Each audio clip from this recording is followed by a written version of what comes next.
Morning, ladies and gentlemen. Hope you're all well. The Lord moves in mysterious ways. It could be said. It could be said. So I made the video about Noah's Ark and Ron Wyatt discovering Noah's Ark at the top of Mount Ararat in Turkey.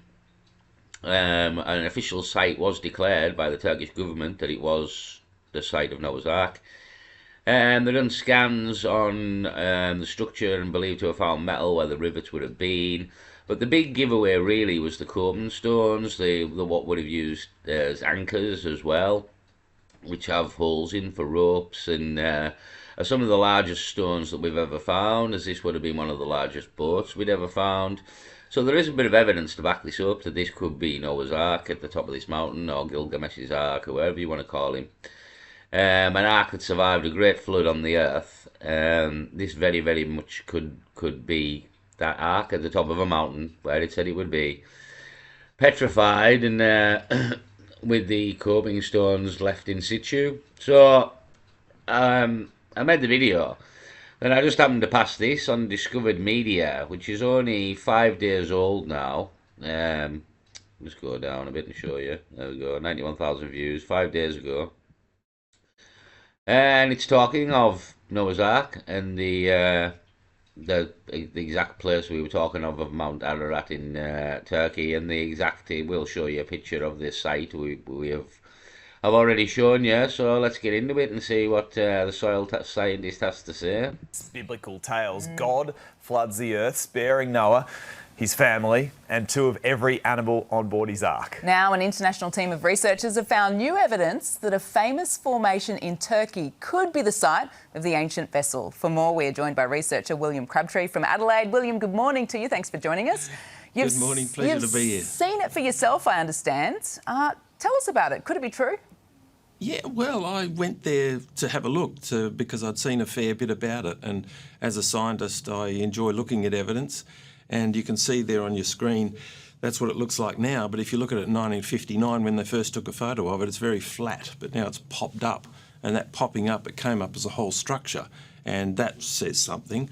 There's been scans done of it, and that says something, but you fire away with the next one. Well, what is the new discovery that really supports this theory? Where's the evidence? Well, the scans. There's been 4 scans done, and those scans are very compelling. There are rectangle shapes inside the boat. It's 3 metres at 7 metres depth.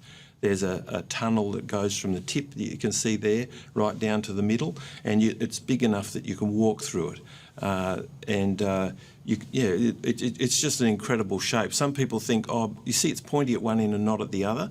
Well, if they think it was sort of artificial, it could have, naturally made from a rock formation, it would have been around the other way. It would have been pointed at the bottom and rounded at the top. So, that's another part of it. And also there are soil test results that are very interesting, that I had a role with a Muslim professor in Turkey collecting samples, and we've just got the results of those, and I'm very excited about those. Oh, what do those samples say? They say that the organic matter inside that shape is 2.5 times outside of the shape. They say that the pH is 8 inside, and outside, we took 4 to 6 samples, outside is 9.1 the pH is, and they're very consistent numbers.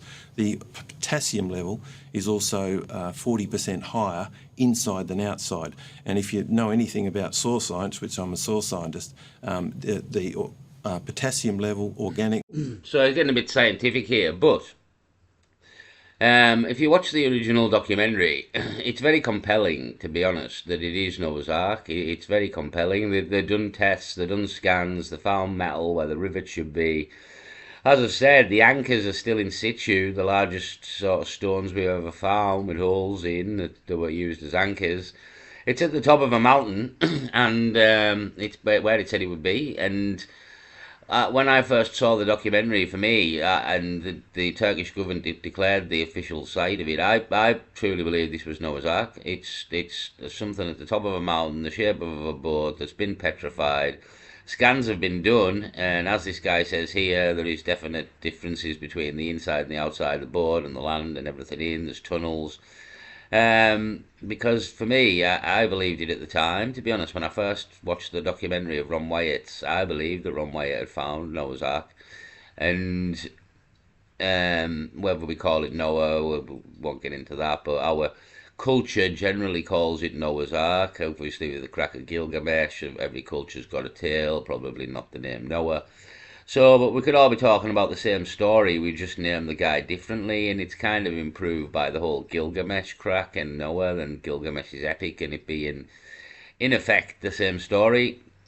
So, for me, I've, even before this, watching this video, I wasn't in much doubt, to be honest, that we had found Noah's Ark. And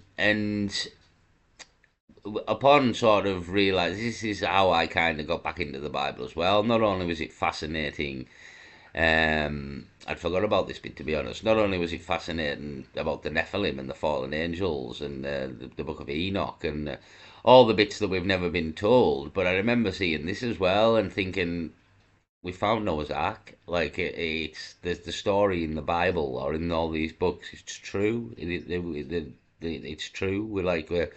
Here we have Noah's Ark. So again, it gives the Bible a lot of truth for me, right? Just on this one incident, that we could actually find the boat of the man, who, whatever you want to call him, at the top of the mountain where he would claim to be, with quite good evidence to suggest that this is that boat. It gives the Bible a lot of truth, and in that story being true, and that's an epic story of quite unbelievable proportions at times, taking two animals of each and a big flood and surviving it all. It's quite far-fetched, some people would think, but in effect, we have the proof, and the fact that the boat is at the top of a mountain means that the water level was seriously fucking high here for the boat to have settled at the top of a mountain. So the water levels were high that receded, and this tale has some truth in it. Maybe not the exact truth that we've been told, but there is truth in the tale at some point, you know what I mean? Maybe he didn't take two animals of every kind, 2 by 2 on. Maybe there was a DNA factor here, we don't know. But to me, the tale in essence is true, and we kind of have the boat to prove it. Matter and the pH could all be affected by organic matter, which if it was a boat and if the wood rotted, then you would see the evidence would be in potassium, be in pH, and it would be in organic matter. I mean, this has very much been a mystery for so long. Is that what gives you confidence right now that it will be solved? And do you think this is it? The evidence is very hard to ignore. It's very easy to ignore if you don't believe in the biblical story, if you don't believe in the Bible. Yeah, this is it. But logic, like the way my brain works, is I was an atheist, but when you can start to prove to me that some of this stuff happened, and you can prove as well that Yeshua, Jesus, also walked the earth from non-biblical scriptures. I don't think he was an emperor, but a Roman historian, he collected sort of knowledge of the time. I'd have to make a video, and I can't think what you would call him, but a Roman guy stated that Christianity was a problem at the time of around Jesus, and Christ, he mentions the name Christ at some point, a Roman, so there is records of a man named Yeshua, Jesus Christ, existing at the time that he did. Whether he was the Son of God, again, debatable, but that is the tale, and there is records of this man existing.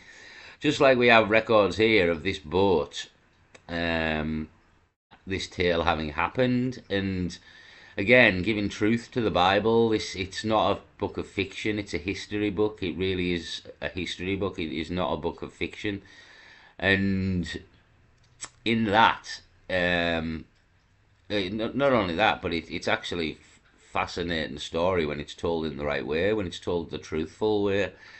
And the land before the flood was an amazing place, like a horrible place and a terrifying place, but an amazing place. There's giants running around, there's angels coming, you know what I mean? Unbelievable to be honest. But apparently it happened.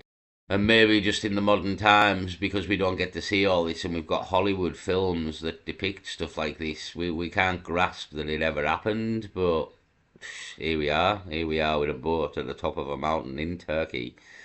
The exact size of Noah's Ark in the Bible in cubits. It is the exact size. And again, we've got stones for anchors at the top of the mountain. And yeah, to me, as I've said multiple times in this, and I didn't need this, to be honest. I believe when I watched the Ron Wyatt documentary that Ron Wyatt had found Noah's Ark. But the stories that are linked to it as to where they went, the people that came from there, the groups of people, the First Nations people, they all came from there, if this story is true, which would be shocking because it would put damage to the 60,000 years story. But this would put it at 4,500 years. And all the cities that came from, the peoples that came from there, are all documented in Genesis chapter 10 and 11. And that history has never been disputed. As an agricultural science student, yeah, it's because that's what the Bible is. As much as some people don't want to believe it, it's a history book. That's what it is, and it tells you what happened on this planet for probably about the last 6,000 years, and we haven't got anything else to go off. And you can prove a lot of this stuff to be true as well.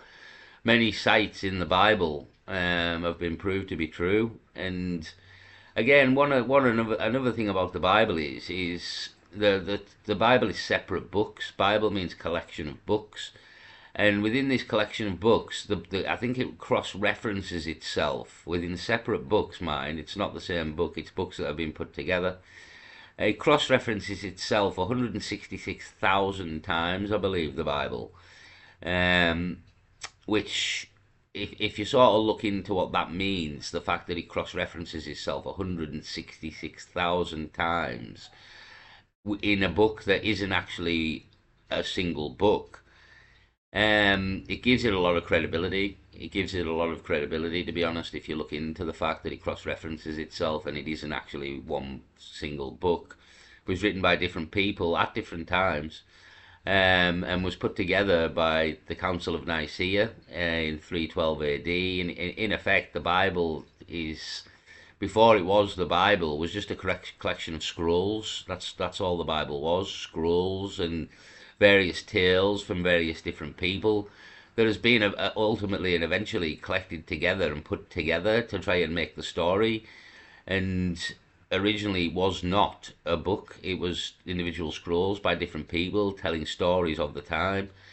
So yeah, for me, I'll play the rest of this, like again, Discovered Media channel, free, bringing good information here. Obviously an Australian channel, Australian guy, and he believes it as well, but he is also a scientist. There's a bit of backing to it. There is evidence to suggest that this is a boat, and it is at the top of a mountain, and it is the size. That's the other thing as well. It is the exact size in cubits said in the Bible. From stern to bow, is that the right words? It's the exact size. So to me, I never doubted it, to be honest. On the Ron Wyatt, I thought, you found Noah's Ark, mate. You know what I mean? This is again why I kind of got back into looking into the Bible and started to believe it a bit more than I ever did. I was an atheist, as I say, but you start to prove to me that this book's true, and you've got to start looking at things in a different way because, well, yeah, you've proven to me that this book's got some truth in it. And in my opinion, at this point now, it's just a history book. It's a history book. Student from Sorry. University days, I always remember the Fertile Crescent, which is what we were taught, where civilization came from, and that indeed is where the complex writing is. The cuneiform stuff was written, the Gilgamesh epic was written there, and it all talks about a flood actually as well. So really interesting. William, just quickly, what further testing needs to be done? Is there more testing locked in being done right now? It is really interesting, and a lot of it is because we want to know our history. We want to know our history. We want to know why we're here, how we got here. And I don't think a lot of people that the arses fell out of the evolution theory. It's really as the arses fell out of that. If you really think about it, like one of my biggest things for that is if we evolved from monkeys, why are monkeys still here? Why haven't they evolved and become us? Why are monkeys? Why didn't they evolve? So in essence, we can't have evolved from monkeys because monkeys are still here. So I don't ever believe that. It doesn't work. Like how, I mean, it even doesn't work scientifically. Apparently, we've got less chromosomes than monkeys, and I always think as well. Apparently, for a being that's evolved and become better, so to speak, if you put a monkey in a room with six men, and piss that monkey really off, it's the monkey that'll walk out of that room. That monkey will rip the arms and legs and tear the face off all six of them men and walk out the room with probably not a scratch on it. And if we've evolved, how come a monkey can destroy multiple of us in one go? You know what I mean? It's like they're stronger than us, they're probably faster than us, they're just smaller than us, but again, it's not really an evolution. All we ever did evolve would be our brain. But how evolving a brain do you become taller and less hairy? And it just doesn't work for me. And it would take millions and millions and millions of years to see the slightest movement, and I think that is the crack. But I just don't believe it, to be honest. I don't believe that to me, it would make more sense that somebody just made us, but even that just is unbelievable in a way. It's where the Nebrew Anunnaki crack comes in and genetically modifying humans. And as I made the video last night, and it's talking about genetically modifying wolves and making wolves, and we're at that level of technology where we can do that. So that sounds plausible, to be honest. But again, if there is some sort of divine God that can fucking do things you've never seen, because he's God, I suppose he could do something and make people, I suppose. I mean, we don't know. That's the beauty of it. But there's truth in the story somewhere. There is gods, but are they divine gods or are they alien gods? There is gods of some form somewhere. That's a fact, to be honest. There is gods, but what are these gods? That's the question we're trying to answer along the way here. So yeah, Noah's Ark discovery. I mean, they're saying it here like Noah's Ark discovery. I'm sure. Hold on a minute while I find out the date. So just on Wikipedia, but Noah's Ark Ministries International. I'm just looking for a date here. We've got like 2003. I was trying to find the date that Ron Wyatt actually said he discovered it, because I believe that was like in 1980s or the 70s, 82. It says here, James Irwin. Ron Wyatt's not actually in this list that I've seen either. That's the beauty of that. The one person who probably actually did find Noah's Ark. But that's Wikipedia for you here. Wikipedia. I don't know if he's mentioned all this. Quite a lot of writing that can't be bothered reading, to be honest. So yeah, I was just trying to see if, but I'm sure it was like 1980s or 1970s that, that's the wrong video, leaving Masker. That was I'm sure it was the 70s or 80s that like Ron Wyatt first thought he'd found it or something. So it annoys me that we're trying to tell you now Noah's Ark's been discovered, but Noah's Ark's been discovered for a fucking long time here, you know what I mean?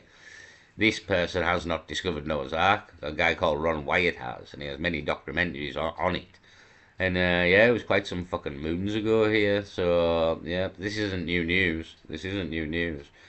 Again, I brought the video the other day about that we found Noah's Ark, and yet I've weirdly come across this, which is very, very recent, 5 days old. Noah's Ark discovery, but it's not. We've known about this for a long time. Yeah, Andrew, the guy that I've spent time with my wife, he's hoping to do.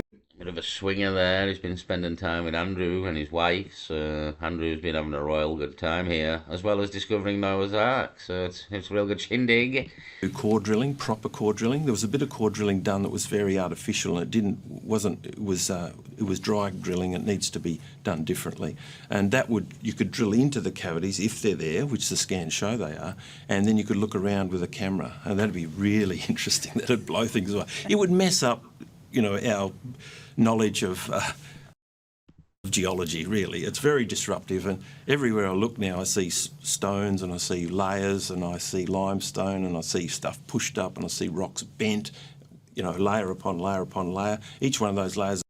There's also as well, like as he's talking there, because of a great flood and the sediment and everything left and once it's settled, basically why the Bosnia Pyramid is also covered in dirt and trees. There's talk of did the dinosaurs die in the flood, and was that the end of the dinosaurs? And it isn't millions of years, and the reason they're under lots and lots of dirt is because there was a massive flood, so everything was covered in mud by the end of it. And so there is talk as well as of did the dinosaurs go in the flood, and we've seen in another video I made that people had made like clay models of dinosaurs and from back in time, so as if they'd seen these things. And again, it is not a fact, but it is a good theory that dinosaurs were actually wiped out in the flood and not in a meteorite strike, or maybe both, but maybe some remained, who knows. But there is a bit of evidence that dinosaurs and man walked the earth at the same time, as man in prehistoric times managed to make models of these things, so you'd think they've probably seen them. So yeah, hold on, let's play the end of this. There's supposedly 1 million years, another 1 million years, another 1 million years, but yet it's not possible if you've got hard rock laying down and then get bent, it'd get broken. So all good fodder everywhere you look. All good fodder for the skeptics out there, huh? You can see how excited William is as well. William, Exactly. thank you so much for joining us this morning. I mean, see how excited he is. Again, this isn't a new discovery. Ron Wyatt, God knows what year Ron Wyatt is. Noah's Ark, Ron Wyatt's story. Yeah, I mean, this is, look, you can even tell by the pictures here, like, this is the 70s or the 80s. 1987 here, look, 1987. So yeah, that was to me, 1987, because I was thinking I was only young when this happened, when he was found. When I watched the documentary, I thought I wasn't born, or I was really young, and yeah, I would have been 7. So I would just think when I was 7 up until when I watched this maybe 10 years ago, I was thinking nobody's ever fucking told me this. You know what I mean? Nobody's ever mentioned my dad, my mum, nobody at all, school, nobody has mentioned that somebody found Noah's Ark at the top of a mountain here. Or nobody even mentioned that we might have found Noah's Ark at the top of a mountain here. Nope, just didn't get mentioned. So 1987 was when all this happened. So I don't know why. That's what I can't kind of grasp, is why we're coming round now and claiming we found Noah's Ark, when we in effect found Noah's Ark nearly 40 years ago. 2 years time, so 38 years ago, Ron Wyatt found Noah's Ark. But more science and more backing, but from what I've seen, it's just confirming, in effect, a lot of what Ron Wyatt already said and knew. So, to me, I don't doubt it, to be honest. There's a boat-shaped structure at the top of a mountain,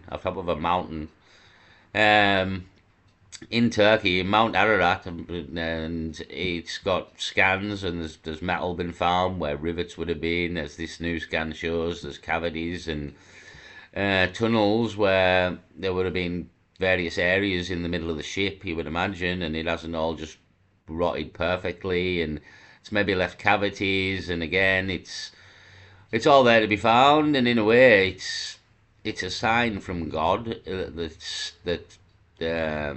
it's true, and well, yeah, there's some truth in the Bible, as I've said here, but for me, I wasn't in doubt, to be honest. I wasn't in doubt from the 1987 documentary here, Noah's Ark Ron Wyatt story. It's only 20 minutes long. It's the full story. It's about an hour and a half, 2 hours long for the full crack.